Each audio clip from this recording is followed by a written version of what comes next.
Long before gunshots shattered the night. Long before fire turned homes into ashes. Long before entire bloodlines were erased and buried in hurried graves. Cayama was already crying for help. This massacre did not fall from the sky. It did not come out of nowhere. It did not arrive unannounced. What happened in Cayama was not a sudden tragedy. It was a predicted disaster, one that walked slowly, confidently, and openly into the forest surrounding Cayama local government area of Kwara State, while everyone in authority looked the other way. Months before the killings, something felt wrong. People began noticing unfamiliar faces deep inside the forest, faces that didn't belong. These men didn't look like farmers tending crops. They didn't move like hunters tracking animals. They weren't lost travelers. They were armed. They were organized. And they were watching. They pitched camps inside the thick bushes that hugged the villages, studying daily routines, mapping paths, observing movements, like predators patiently waiting for the right moment to strike. At first, it was just murmurs. Quiet conversations after evening prayers. Side comments on farm paths. Then the whispers grew louder. Fear crept in. Suspicion hardened into certainty. Young men who went into the forest regularly, farmers, firewood gatherers, kept seeing the same thing over and over again. The same armed strangers. The same locations. The same confidence. No fear. No hiding. And here's what matters most, the people of Cayama did not stay silent. They didn't play vigilante. They didn't attack anyone. They didn't assume the government would magically know. They did exactly what Nigerians are always told to do. See something. Say something. They went to their traditional ruler. They returned again and again. They escalated it to the local government. They reached out to the state authorities. They raised alarms. They begged. Not once. Not twice. But repeatedly. We saw them months before the attack, a resident later said, his voice heavy with grief. They were living in the forest near our villages. Our youth warned the police many times. We reported it everywhere. We told them armed men were there. Let this sink in. This was not sudden violence. This was not an overnight invasion. This was not a surprise. This was a slow-moving catastrophe that ordinary people could see clearly, while those paid to protect them did nothing. According to residents, the warnings didn't stop at the palace gates. The local government knew. The state government was informed. Everyone who needed to know, knew. But nothing changed. As weeks dragged into months, fear became a constant companion in Cayama. By July or August 2025, the armed men grew bolder. Their numbers increased. Their movements became more frequent. At night, strange sounds echoed from the forest, sounds that forced people awake from sleep, hearts racing, ears pressed into darkness, whispering prayers they hoped would be answered. Life changed. Farmers abandoned certain routes. Mothers clutched their children tighter. People slept with one eye open. Faith intensified, not out of devotion, but desperation. There was a flicker of hope at one point. Residents say the governor promised that soldiers would be deployed. He told our leaders the army would come, a source recalled. But days passed. Then weeks. Then months. No soldiers. No clearance. No security operation. Just promises. Just silence.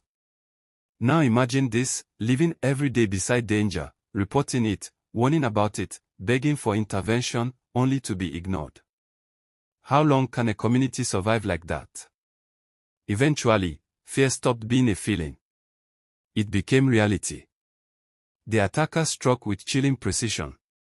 Multiple villages, Nuku, and others, were hit almost simultaneously. This wasn't chaos. This was planning. They came in large numbers. They came heavily armed. They came like men who knew the terrain better than the victims themselves. They shouted. They shot. They burned. Villages turned into infernos. Homes collapsed into fire. People ran blindly, men, women, children, some barefoot, some clutching babies, some frozen in shock. Families were wiped out in minutes. "We are still counting the dead," a survivor said softly. The attack didn't last minutes. It lasted hours. Hours with no immediate security response. Hours of unchecked slaughter. Hours where survival depended on luck. Some hid in bushes. Some fled into the night. Many never escaped. So pause here and ask the question that refuses to die. If warnings were given months in advance, why were these people left alone to face terrorists? After the massacre, Governor Abdul Rahman Abdul Razak arrived with top security officials and cabinet members. He called the attack cowardly. He said at least 75 local Muslims were killed after rejecting what he described as a strange extremist doctrine. He visited the Amir of Cayama. He went to Kwara. He saw the ruins. At least 75 people were killed, the government announced. But on the ground, that number sparked outrage. "It's a lie," one resident said without hesitation. "Anyone who says the dead are not up to 100 should come and count the bodies themselves." According to survivors and community leaders, over 170 people were killed. So now another question demands answers. Why the conflicting figures? Is it poor documentation? Or an attempt to minimize the disaster? To soften public reaction? To reduce accountability? But the anger in Cayama goes deeper than numbers. It's about abandonment. "The government failed us," a resident said plainly. "We warned them early. We did our part." And this is where Cayama stops being just another tragic headline and becomes a national warning. Every day, Nigerians are told to report suspicious activity. Radio jingles repeat it. Posters shout it. Officials preach it. But Cayama exposes the uncomfortable truth. What happens when people report, and nothing happens? What happens to trust? If speaking up leads to death instead of protection, will people report next time, or stay silent and pray they're spared? In Cayama, residents followed the rules. They waited for the system. They trusted the state. While they waited, terrorists prepared. Only after the massacre did the federal government approve the deployment of an army battalion under Operation Savannah Shield. After the blood. After the funerals. So the hardest question of all remains. Why is Nigeria's security response almost always reactive instead of preventive? Why do soldiers arrive after graves are dug, never after warnings? Is it bureaucracy? Intelligence failure? Politics? Or the quiet belief that rural lives don't matter until tragedy forces attention? Cayama also signals something even more dangerous, the spread of extremist violence into north-central Nigeria, regions once considered relatively safe. Forests and ungoverned spaces are becoming launchpads for terror. And Cayama shows exactly what happens when early warnings are ignored. Some residents describe the governor's visit as pure optics, a performance for cameras rather than accountability.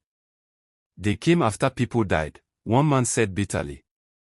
"They cried on TV, but they knew this was coming." Fair or not, the pain is undeniable. And pain, when ignored, turns into rage.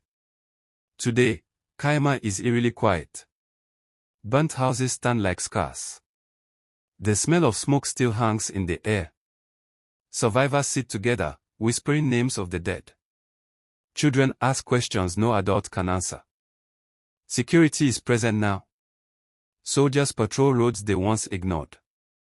Armored vehicles move through areas that were abandoned for months. Forests are finally being combed. But for many families, it means nothing. It came too late. So what must Nigeria learn from Cayama? Early warnings are not suggestions, they are emergencies. Prevention must come before reaction. Ignored intelligence must carry consequences. Communities must keep speaking even when it feels pointless. And citizens must keep asking uncomfortable questions. Why were the warnings ignored? Who failed, and why? How many lives could have been saved? And would this same mistake happen again somewhere else? Because the tragedy of Cayama is not just about terrorists. It is about broken systems, delayed action, and the unbearable price paid by ordinary people. Security is not just guns and uniforms. It is listening. Really listening. And when voices closest to danger are ignored, the outcome is always the same. Fire, silence, and graves.